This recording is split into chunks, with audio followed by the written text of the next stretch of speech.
So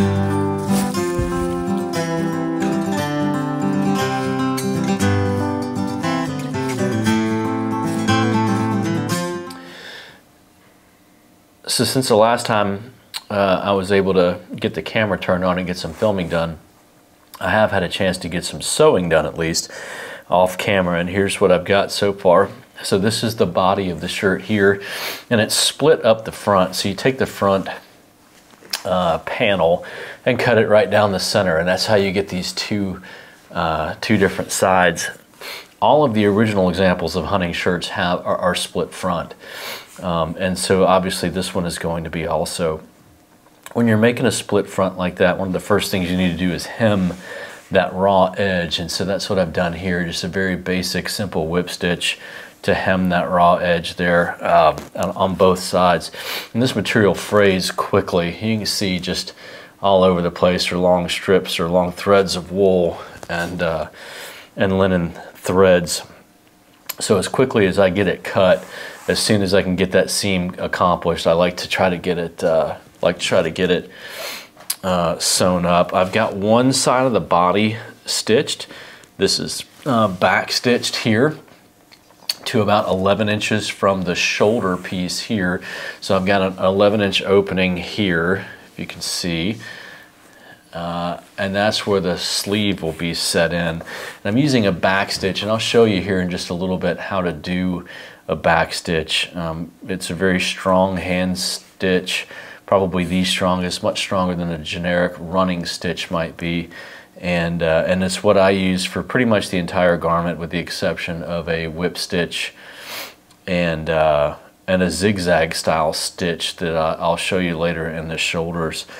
I want to talk real quick about stitching for just a second, though. It's really important that you make your stitches as small as possible. We're not just reproducing historical costume. We're actually reproducing historical clothing that was made by professional tailors. I am not a professional tailor, but as close as I can get to those tiny little stitches, you know, catching just a thread or two of the fabric, maybe three, and get those stitches in a straight line and get them as small as possible for the durability of the garment and the longevity of the garment, and for historical authenticity. I mean, again, these were made by professional tailors and seamstresses, and to reproduce it without trying to reproduce their professional and quality work, I think really misses something in the overall historical authenticity of the garment.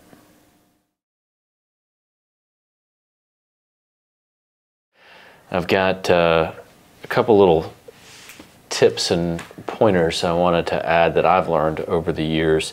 And probably the most important one is the liberal use of an iron while you're getting your different pieces together. So for example, you can see here, these are the shoulder reinforcement pieces. And I've gone in and measured, you know, roughly a ½ inch or so, and pressed the sides down so they hold. And here are the cuff pieces. You can see I've gone in and pressed in my seam allowances on all 4 sides, and then I've got them folded over and pressed down the center. So these are pretty much ready to go on the sleeves when I'm ready. And even the sleeves themselves here, I've got those pressed nice and flat so that when I start to stitch, they'll tend to hold in place a little bit better. And yeah, so just the liberal use of the iron while you're prepping your piece is extremely important. It kind of helps hold the fabric together for you. Requires a little bit less pinning or basting, and just a little trick I've learned along the way. I've tried it without it several times, and learned the hard way that that's not a good plan. All right, so to show you a little bit of what I've done on the other side here, I said earlier we want about 11 inches for the opening of the arm, and so I'm measuring actually 11 inches from the top, so it's really probably more like 10.5 inch opening from the shoulder seam. We're going to see if that works later on. We'll find out pretty quick if it does, but I think it will. There's a little bit of trimming that could be done, and also I did not use the exact measurements in the instructions because I wanted the sleeves to be just a little bit narrower.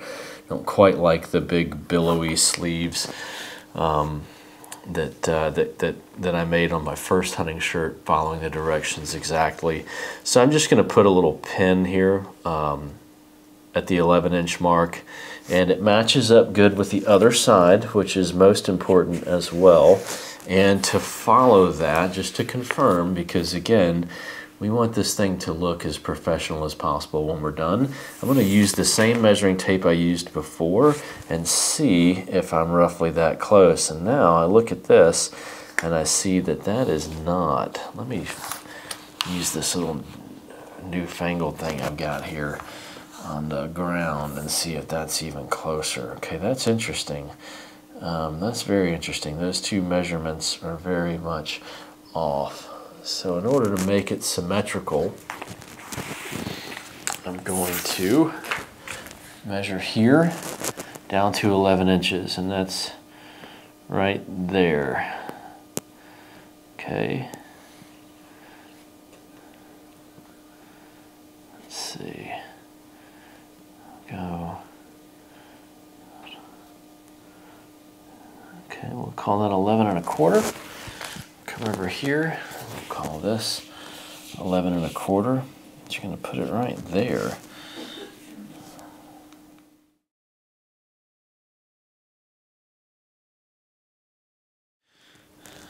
Okay, so I'm going to start getting my needle and thread prepped.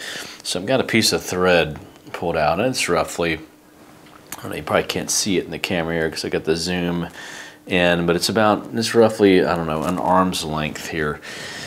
And what I'm going to do is take this piece of beeswax here, and I'm just going to run this thread through the beeswax several times.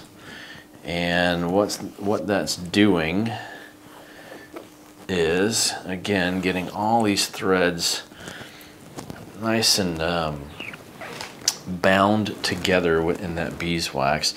The only thing I need to do with this sewing needle is I need to take the thread, I need to cut it at a very sharp angle so it's almost a point.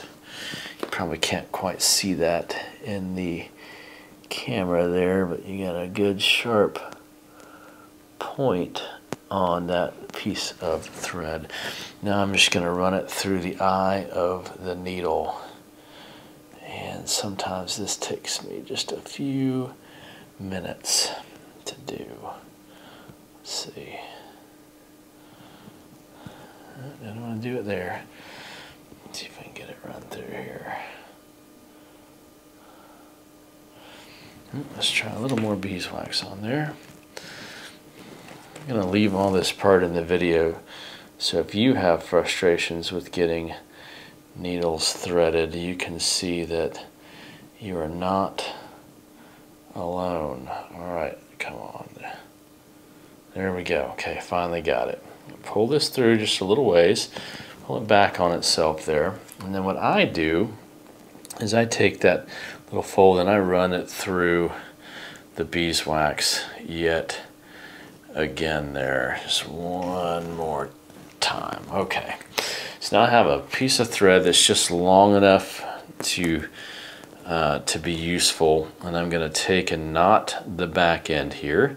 I've never learned how to do this formally, so I just double it over and do a good figure 8 style knot, so I get something large that's not going to pull through the fabric. Don't need those little tails on the end, so boom, they get cut off, and now I have my needle and thread ready for stitching.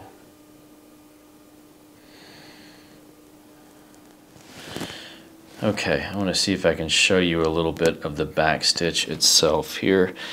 And let's see, I got the needle kind of preset there, not quite where I wanted it to. So I'm going into the fabric. You can see the needle goes in one spot. It goes through the top piece, and underneath you can see it goes through the bottom piece there.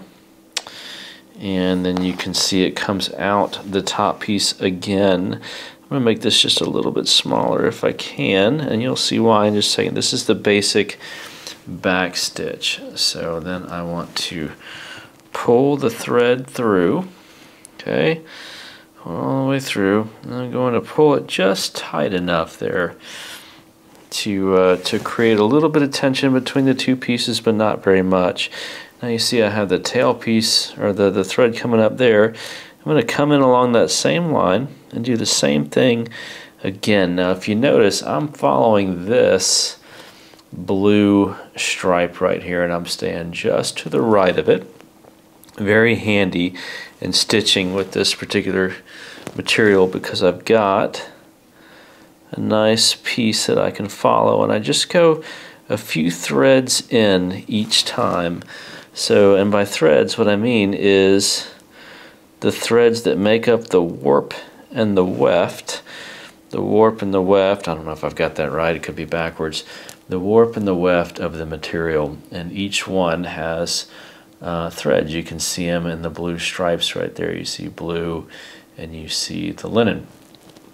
So what I'm trying to do is just get a couple of those threads each time to produce an evenly small back stitch. Now with the back stitch, because I'm going backwards before I go forwards, I'm creating a stitch that if it were to break on me at any point during the life of the garment, I'm trying to keep these even while I talk, and that's a little easier said than done, but if I were to break any of these stitches during the course of the life of the garment, then it can't necessarily break and pull out all at once. So like a running stitch that's just sort of in, out, in, out, in, out, if that stitch breaks, then you can pull that thread all the way down the length of the garment, and that entire seam will come out. With a back stitch,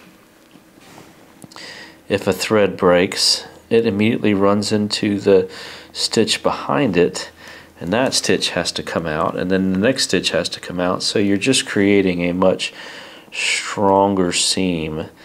And I feel like a hunting shirt as an outer garment really requires that longer seam. So you can see here, let's see if I can get this thread out of the way. This thread color matches really, really well, so it's going to be kind of hard to see. But you can see fairly even and straight stitches on that side, and that will equate to an even straight stitch when I open the garment up and expose the stitch to the outside. And on the back side of the back stitch here, not quite as even as I'd like it, but it's not terrible either. You can kind of see the where it is there, so I'll try to clean that up as I go and ensure there's not much I'll be able to do about that. Just think it's just the cutting of the material itself there. But anyway, so that is the back stitch, and that stitch will comprise the majority of the longer seams that I have in this garment.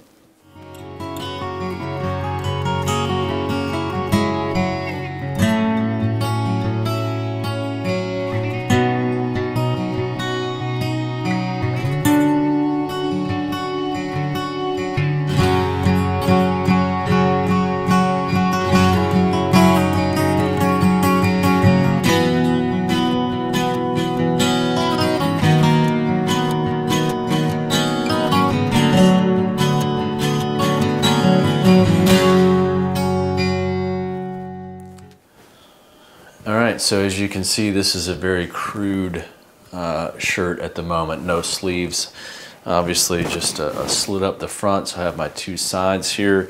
I've got some fairly decent overlap, which is what I want, but not too much. I don't want anything that's too crazy here. I've got to put the shoulder seams on. Obviously I've got to make the sleeves, attach the sleeves. I still have the hem here at the base of the shirt that I've got to do, and then the cape, and then attach all the fringe. So stay tuned, because there's a whole lot more to go on making your own hunting shirt.